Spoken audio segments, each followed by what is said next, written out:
과인은 사도세자의 아들이다. 조선 역사상 가장 비극적인 죽음을 맞이한 아버지, 사도세자. 그 아들인 정조가 보위에 오르던 날, 조정은 공포에 휩싸였습니다. 피해 복수가 시작될 것이라는 예감 때문이었습니다. 그리고 정조가 가장 먼저 칼끝을 겨눈 대사는 당대의 권신도 정적도 아니었습니다. 그 서슬퍼런 칼날은 내명부 깊숙한 곳, 한 여인을 향하고 있었습니다. 왕의 청해라는 절대 권력을 등에 업고 아버지와 아들 사이를 이간질하여 끝내 아버지가 아들을 뒤주에 가두게 만든 장본인. 궁녀라는 미천한 신분에서 시작해 왕의 눈과 귀를 멀게 하고 왕실의 최고 어른에게조차 대들었던 희대의 요녀. 그녀의 이름은 바로 수계문씨입니다. 도대체 그녀는 어떻게 영조의 마음을 훔쳤으며 왜 정조는 즉위하자마자 그녀에게 사약을 내릴 수밖에 없었을까요? 오늘 우리는 조선 왕실을 파국으로 몰고 간 그녀의 치명적인 매력 뒤에 숨겨진 추악한 진실을 추적합니다. 비극의 씨앗은 죽음의 현장에서 싹 텄습니다. 영조의 맏아들 효장세자의 부인 현빈조 씨가 세상을 떠났을 때였습니다. 며느리를 잃은 슬픔에 잠겨 상내의 진이 납시어 정성을 다하던 영조. 그런데 그 엄숙하고 슬픈 장례식장에서 영조의 눈길을 사로잡은 한 여인이 있었습니다. 그녀는 다름 아닌 죽은 며느리를 모시던 시녀나인 문씨였습니다. 상상해 보십시오. 아끼던 며느리의 상 중에 며느리를 지근거리에서 모시던 궁녀를 마음에 푼다니요. 이는 유교국가인 조선에서 도덕적으로 용납되기 힘든 파격이자 스캔들이었습니다. 하지만 영조는 주위의 시선 따위는 아랑곳하지 않았습니다.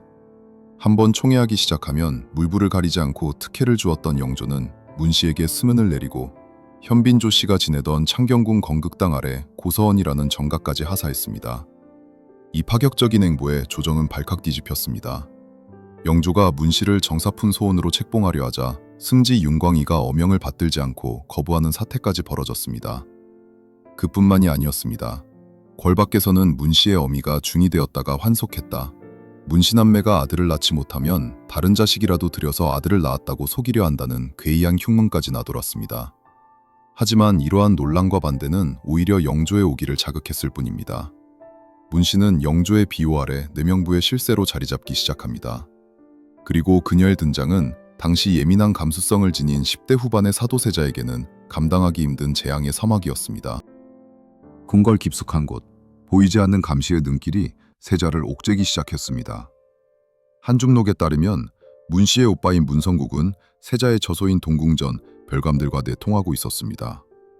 이들은 동궁에서 일어나는 자잘한 일들, 세자의 말실수나 행동 하나하나를 엿들어 수계 문씨에게 보고했고 문씨는 이 정보를 자신의 입맛대로 왜곡해 영조에게 고해 바쳤습니다.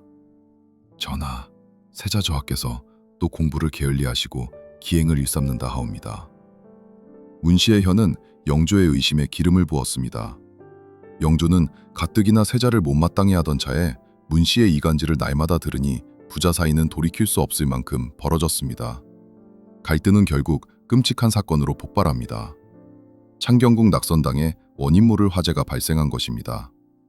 영조는 이 화재마저도 사도세자의 잘못이라며 크게 꾸짖었습니다. 억울함에 사무친 사도세자는 울분을 이기지 못하고 저승전압 우물에 뛰어들어 자살 시도까지 하게 됩니다. 그런데 놀랍게도 훗날 정조는 이 화재의 배우로 문성국을 지목했습니다. 즉, 문씨 남매가 사도세자에게 누명을 씌워 죽이기 위해 일부러 궁궐에 불을 지르는 역모에 가까운 짓을 저질렀다는 것입니다. 문씨의 오만방자함은 하늘을 찔렀습니다. 급기야 그녀는 세자의 생모인 영빈 이씨에게 대드는 있을 수 없는 하극상을 벌입니다. 아무리 왕의 총애를 받는다 한들 품계도 훨씬 높고 차기 왕의 어머니인 영빈에게 맞선다는 것은 내명부의 위계질서를 뿌리째 흔드는 일이었습니다. 결국 왕실의 최고 어른인 대왕대비 인원왕후가 나섰습니다.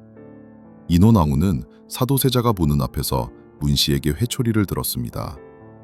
하지만 이 사건의 여파는 기상천외했습니다. 자신의 애첩이 매를 맞자 영조는 마치 삐진 아이처럼 행동했습니다. 내가 왕노릇 못 해먹겠다. 양위하겠다. 영조는 인원왕후에게 양위소동을 벌이며 시위를 했습니다. 결국 인원왕후가 내가 귀가 먹어 잘못 대답한 죄라며 사과하고 거처를 옮기는 굴욕을 겪고서야 이 소동은 마무리되었습니다. 젊은 후궁을 위해 어머니 뻘인 대왕대비를 협박한 왕. 그리고 그 뒤에 숨어 회심의 미소를 지었을 수계문 씨.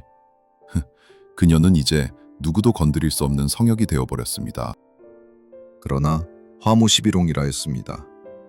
열을 붉은 꽃은 없었습니다. 1762년 사도세자가 디주에서 비참하게 생을 마감하고 그녀의 든든한 뒷배였던 영조마저 1776년 승하하자 문씨의 세상은 끝이 났습니다. 보위에 오른 정조는 기다렸다는 듯 칼을 뽑아들었습니다. 즉위하자마자 문씨가 저질러온 죄악을 만천하에 포고했습니다. 조정의 반응은 싸늘했습니다. 실록에 따르면 문씨를 하루라도 빨리 사형시키자는 주장이 빗발쳤고 그녀의 편을 드는 사람은 단 한 명도 없었습니다. 그녀는 신분도 미천했고 왕자도 낳지 못했으며 오로지 영조의 총애 하나만 믿고 온갖 분란을 일으켰기에 영조가 사라진 조정에서 그녀를 지켜줄 사람은 아무도 없었습니다. 처벌은 신속하고 철저했습니다. 문씨는 사도세자를 무고했다는 혐의로 유배된 뒤 끝내 사약을 받고 생을 마감했습니다. 그녀의 몰락은 가문의 파멸로 이어졌습니다. 문씨의 어머니는 제주도의 관노비가 되었고 오빠 문성국은 처형되고 가사는 모두 몰수당했습니다. 문씨의 조카들과 처남까지 모두 유배형에 처해졌습니다. 그렇다면 문씨가 낳은 두 딸 화령옹주와 화길옹주의 운명은 어땠을까요? 신하들은 두 옹주의 자기마저 박탈해야 한다고 맹렬히 상소했습니다. 하지만 정조는 그들은 영조의 고륙이며 어미가 흉계를 꾸밀 당시 강보에 쌓인 아기였을 뿐이라며 목숨만은 살려주었습니다. 그러나 화령옹주는 자기만 유지했을 뿐 옹주로서의 예우를 받지 못한 채 사실상 평민처럼 살아야 했고 궁중 출입조차 철저히 금지당했습니다. 만약 그들이 아들로 태어났다면 아마 왕이 계승의 불씨를 없애기 위해서라도 어머니와 함께 비참한 최후를 피하지 못했을 것입니다. 수계문 씨. 그녀는 소현세자를 죽음으로 내몬 귀인 조씨와 더불어 조선 역사상 가장 악명 높은 후궁으로 기억됩니다. 물론 일각에서는 정조가 즉위 초기에 정치적 혼란을 수습하고 노론 세력을 안심시키기 위해 지지 기반이 없던 문씨를 이모 화변의 희생양으로 삼았다는 해석도 존재합니다. 사도세자의 죽음은 영조와 세자, 그리고 노론 등 복잡한 정치적 이해관계가 얽힌 거대한 비극이었기 때문입니다. 하지만 분명한 사실은 그녀가 자신의 분수를 넘어 왕실의 법도를 어지럽히고 이미 금이가 있던 부자 사이의 갈등에 기름을 부은 장본인이었다는 점입니다.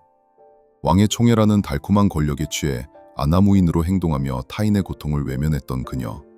권력의 정점에서 나락으로 떨어진 그녀의 비참한 최후는 수백 년이 지난 오늘날에도 올바른 처신과 권력의 무상함에 대해 묵직한 교훈을 던져주고 있습니다. 여러분은 수계문 씨를 어떻게 평가하시나요? 왕실을 파국으로 몰고 간 남녀인가요? 아니면 정치적 희생양이었을까요? 댓글로 여러분의 생각을 남겨주세요. 오늘 이야기가 흥미로우셨다면 구독과 좋아요, 알림 설정 부탁드립니다. 지금까지 역사통찰이었습니다. 감사합니다.